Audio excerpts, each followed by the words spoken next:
after seeing all of my favorite content creators finally quitting YouTube, I've determined that after 17 long years, I'm going to leave. I'm going. Hold on a second. Hello? Let me take this. This is my account. 1 second. Oh, yes? What do you mean I can't afford to leave YouTube? Oh, so I don't have millions of dollars saved up? Right. And I don't have a huge back catalog of videos that are still being served in the algorithm? Oh, and I'm not just handing the channel off to somebody else so that they can continue to make me money? Sometimes I just listen to Boogie and I'm just sticking fingers in my ear to try and not listen to him complain and be sad. Oh, what was me, guys? I have to do a job. I mean, we found out during the Caleb Hammer interview that he said he was ramping up production the last couple months, which was like the last 3 months of the year. And he was saying, yeah, I'm working a solid 40-hour work week.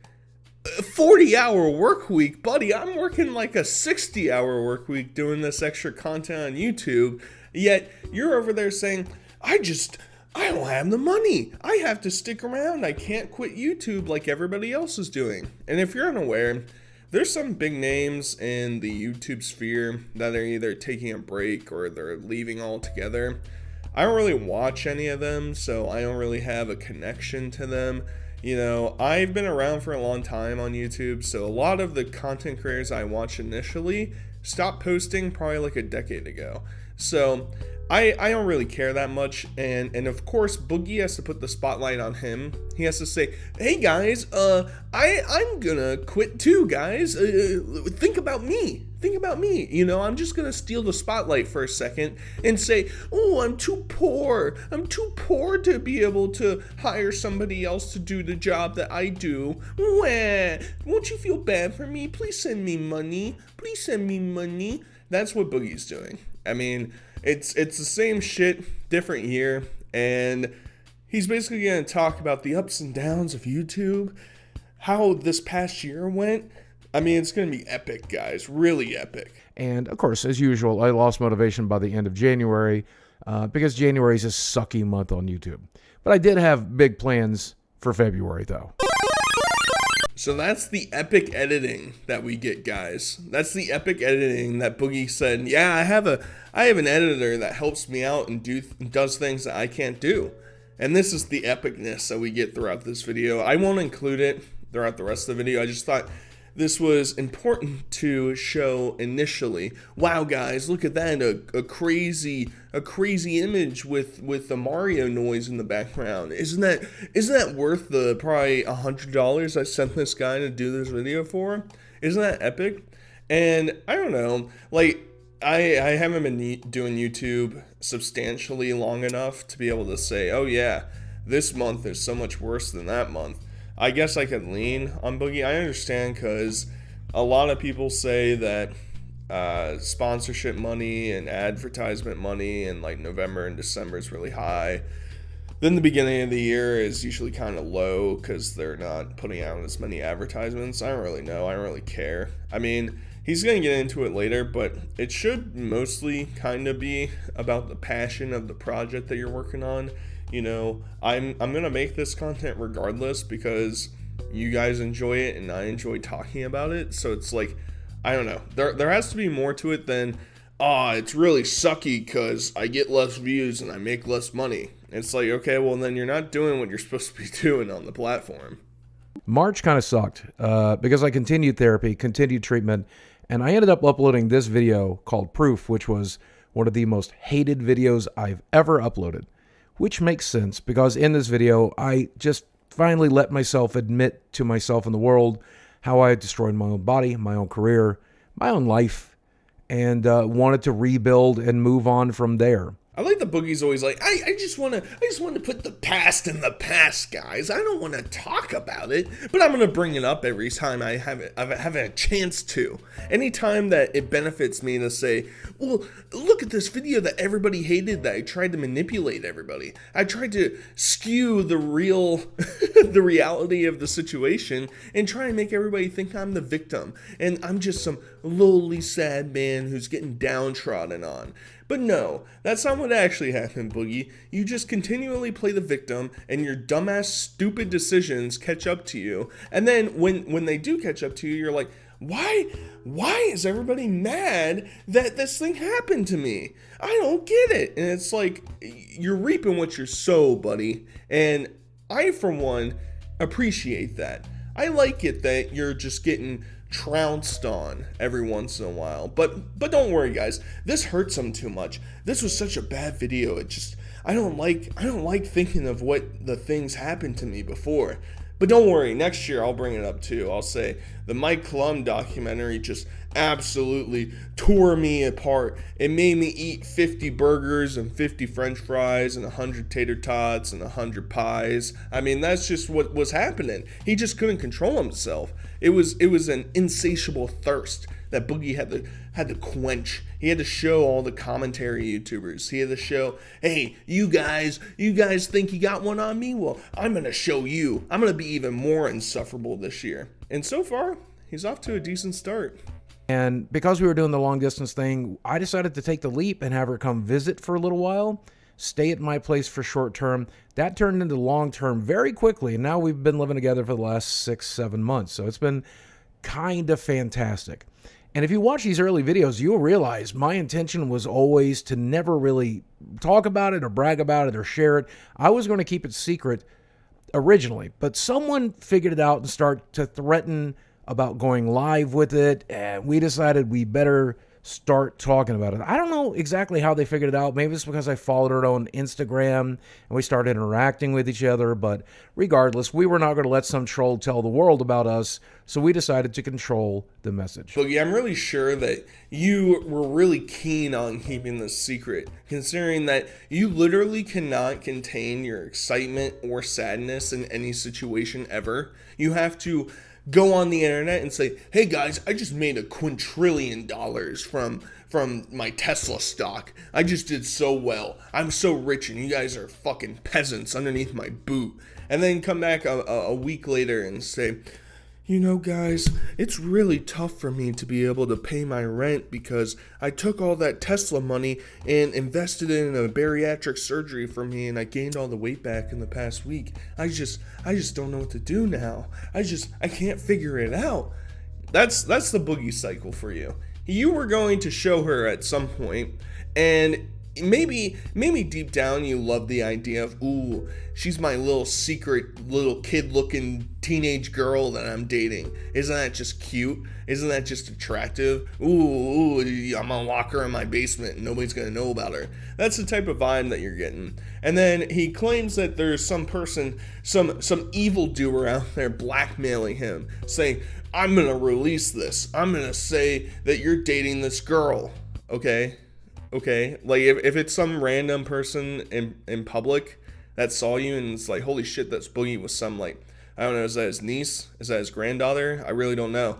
I'm gonna report that. And if that was the case, it's like, how are you driving the narrative by then clickbaiting your girlfriend online? Explain that to me, Boogie. You went on to Impression Farm on Twitter for basically, I don't know, a week or so, where you kept teasing pictures of your girlfriend, saying, ooh, am I going to show her in the next one? Ooh, guys, ooh, what do you think's going to come next? Is it going to be me or is it going to be my cock?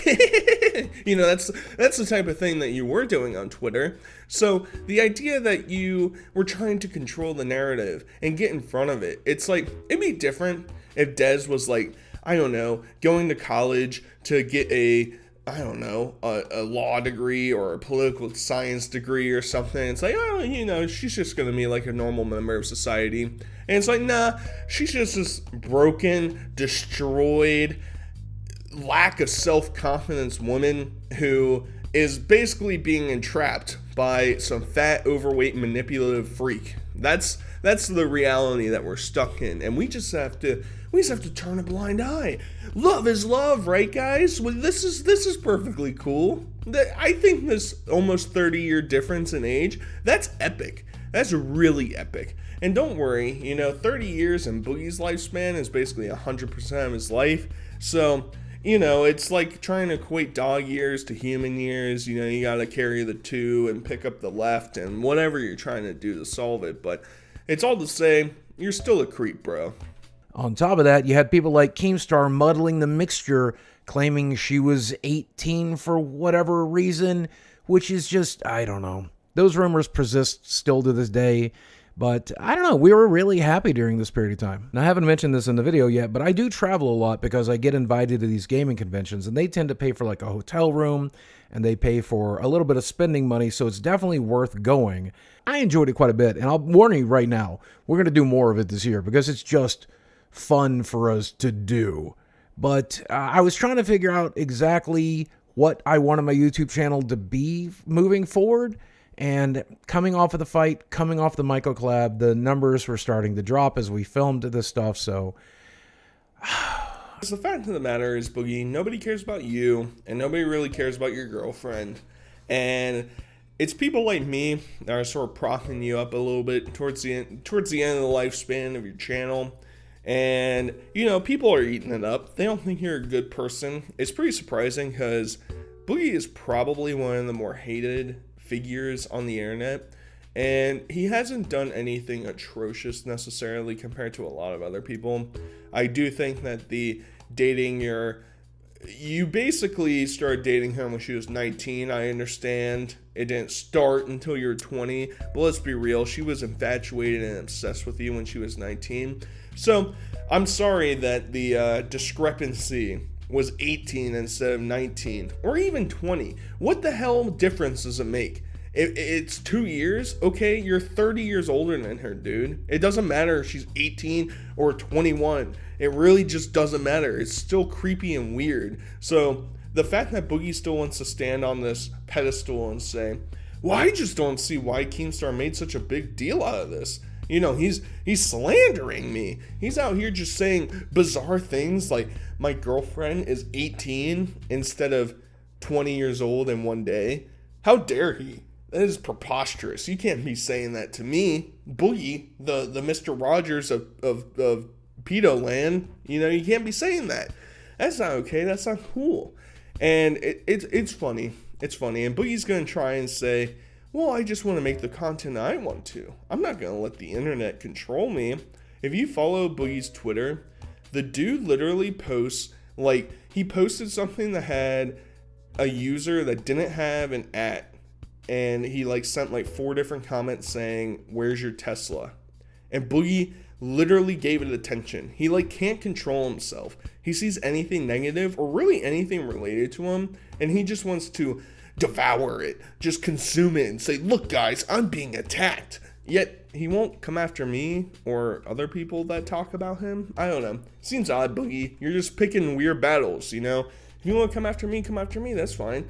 At least I'm presenting information towards you. Just going after nameless trolls in your comment section, that's pretty sad, bro. November was when everybody was reacting to the documentary, so every day was a new adventure. Some people reacted positively, most people reacted negatively, and for my channel, I mostly just focused on some gaming news, talking about the commentary stuff that I like to talk about, and then of course, tons and tons of extended and deleted scenes for the documentary. People eventually got tired of these though, but the ones that I had, they did so well, and some of them were so funny, so good. I loved November. The reason that Boogie loved November is because he didn't have to do any work.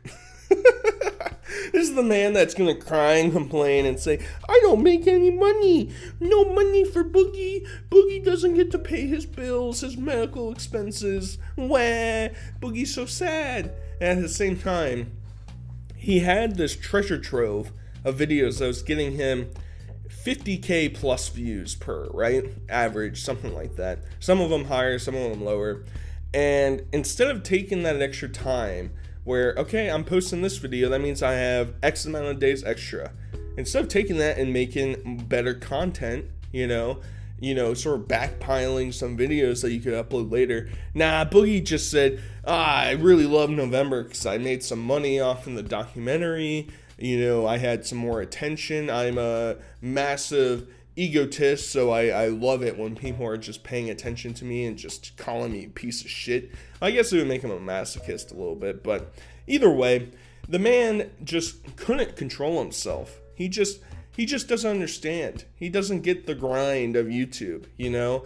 I literally spent a week and a half making my 2023 compilation video, and I literally had to backpile videos while I was making that video, and it was like I'm working double shift in a sense of trying to make those videos come together. Yet Boogie, he's working a 40-hour work week, guys. Not anymore. I'm sure he's not doing it anymore. He's probably working like 25, and 25 is even a stretch. I mean, him doing a 2-hour document or a 2-hour podcast for Local Live plus his Power of the Internet podcast that's like an hour. Okay, you got 3 hours. What the hell else do you do? You make some little videos here or there. He probably only makes like 6 videos a month. So it's like, okay, let's just say each video is 2 hours. That's 12 hours total. And now we're looking at 15 hours? Throwing me off a little bit here, Boogie. I don't know. Where are the 40 hours coming from? Because I'm not seeing any magnum opus documentary, commentary, review style videos coming out of you. It's a little bit odd, bro. I don't know. It's a little sus, Boogie. Why don't you try and inform me? But if you love that drama, you love that spicy, fabricated, goofy content that I do, maybe check out the Low Cut Podcast, because it's always going to be there for you. 2023 was probably the best year of my life. In fact, I'm entirely certain that it was. Certainly the most interesting year of my life, and a year full of lessons. The first lesson of which I learned is if you don't take risks, good things can't happen to you. You've got to get out there and take those shots. Sometimes you'll meet the girl of your dreams, and sometimes you'll get your face beat in by a 450-pound man, but taking the risk is worth it every time. Yeah, Boogie, the big risk taker. Not the guy that clearly understands that this is going to give him a slightly inflated view compilation of people showing up to his channel. That's definitely not going to be the reason that Boogie does any of this stuff. No, it's because he's a risk taker. He's an adventure goer. He's gonna take a step out into the wild. And obviously that's not true, because, I mean, yes, you can say some of this stuff, the documentary, the fight, his girlfriend, whatever, are like abnormal instances on Boogie's channel, but everything else is still the same. So it's like, maybe you're making baby steps to that progress, but really I think it's because you're desperate for attention and you're desperate for money. So you'll do anything to get one or both of those at the same time. And that's what a lot of these have been. Girlfriend was attention, fighting was kind of money, but mostly attention, and the documentary was basically both. He didn't get paid by Mike Klum, but he definitely made ad revenue off of it. So I don't know why he's trying to parade this year as some like greatest year of his entire life. I mean, I don't know what was going on behind the scenes with Boogie 5-10 years ago, but I would think the best year of Boogie's life, and this is just me spitballing, all right? This is just me shooting from the hip. This is me doing a granny shot from half court, all right? I feel like whenever he started to get financially stable from YouTube the first time, I don't know when that was, 2010, 11, somewhere around there, I feel like that would be Boogie's best moment, because he was manically depressed, thought he was never going to get anywhere, and then YouTube started to take off for him, and he started to make money, and he started to make a living off of it. I would think that would be his best time, because also his ex-wife was also intertwined in there. So that would be my guess. Not dating a 20-year-old and getting your shit beat out of you and your pants falling down in a boxing ring, and then being humiliated as some creep and weirdo in a documentary that gave you a temporary, view bump that isn't going to replicate itself, because how many other mega documentaries about you like this are there going to be? I feel like you're just going to get more and more outlandish, and you're kind of hoping that Local Live will be that fix for everybody, but I don't know, man. I don't know. Why does every YouTuber feel the need to announce that they're leaving? Everyone feels that need, dude. Have you never been to a retirement party? Have you never put in your 2 weeks notice at your job? If you left your mom's basement, you'd hear about these things. Trust me.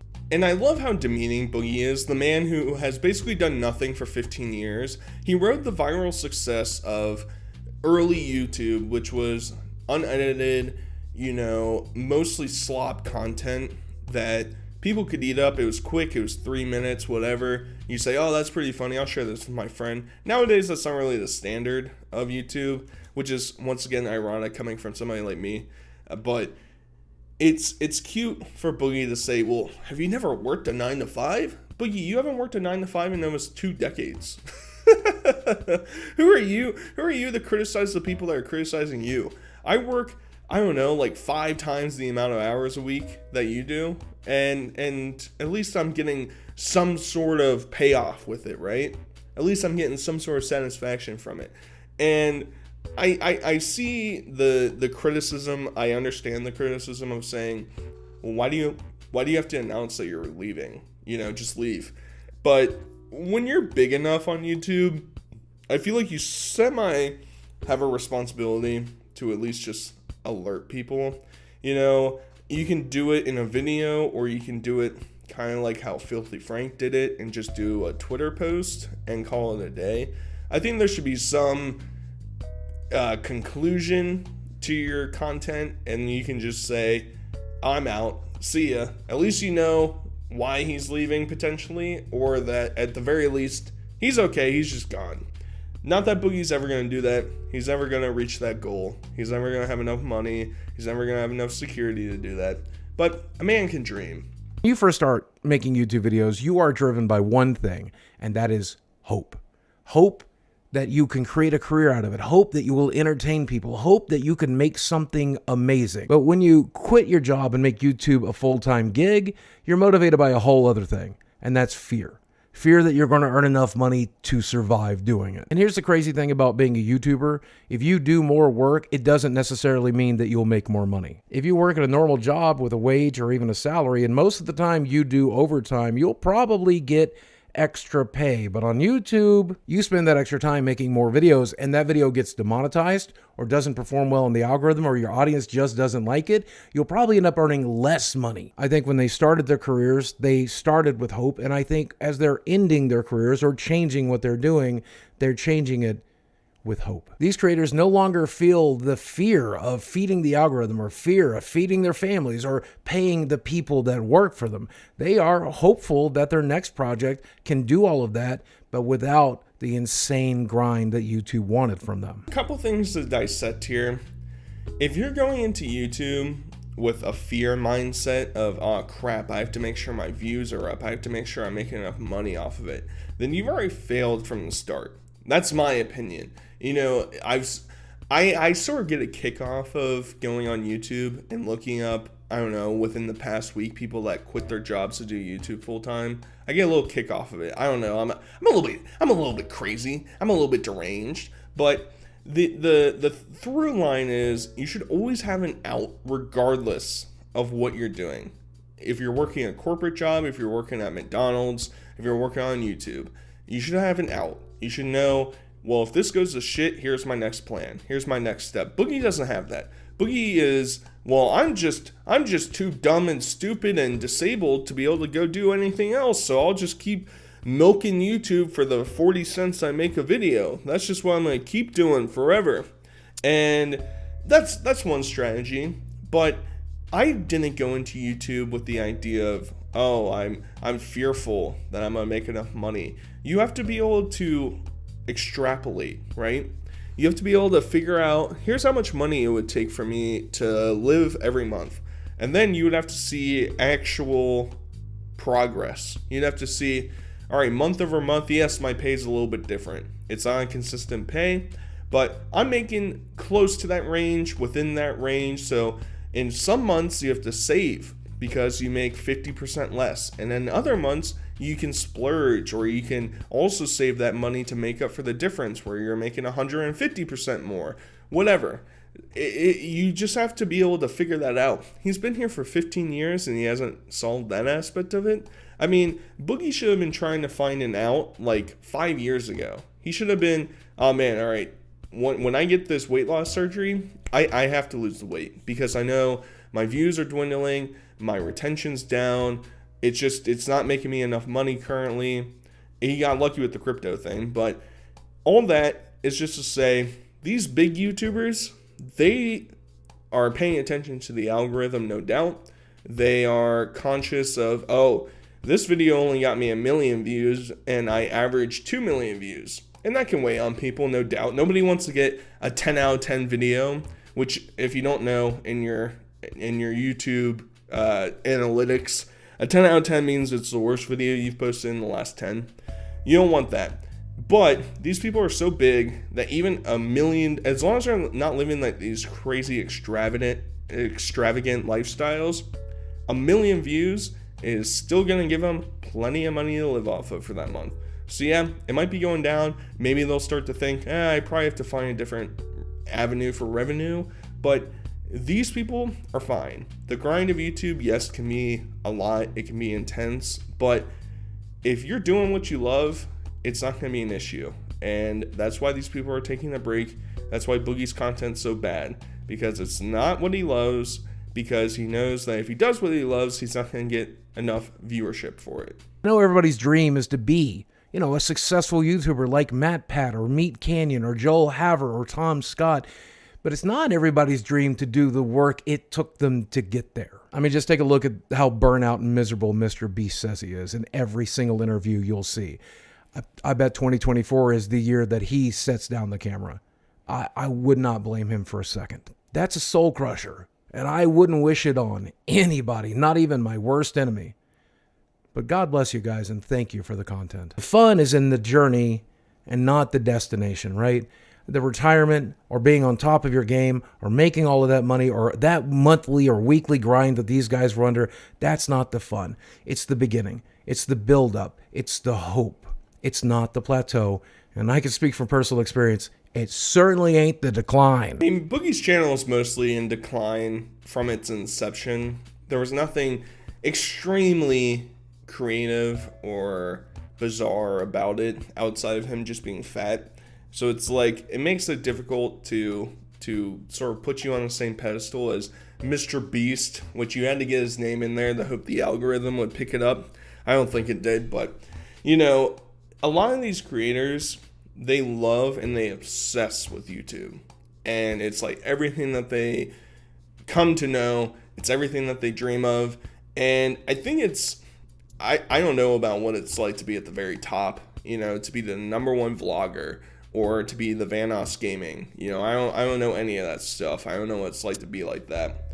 But the amount of money that they would have made to get to that point would probably offset the feeling of burnout or the need to impress others. It's like, well, I already made it. I was up there.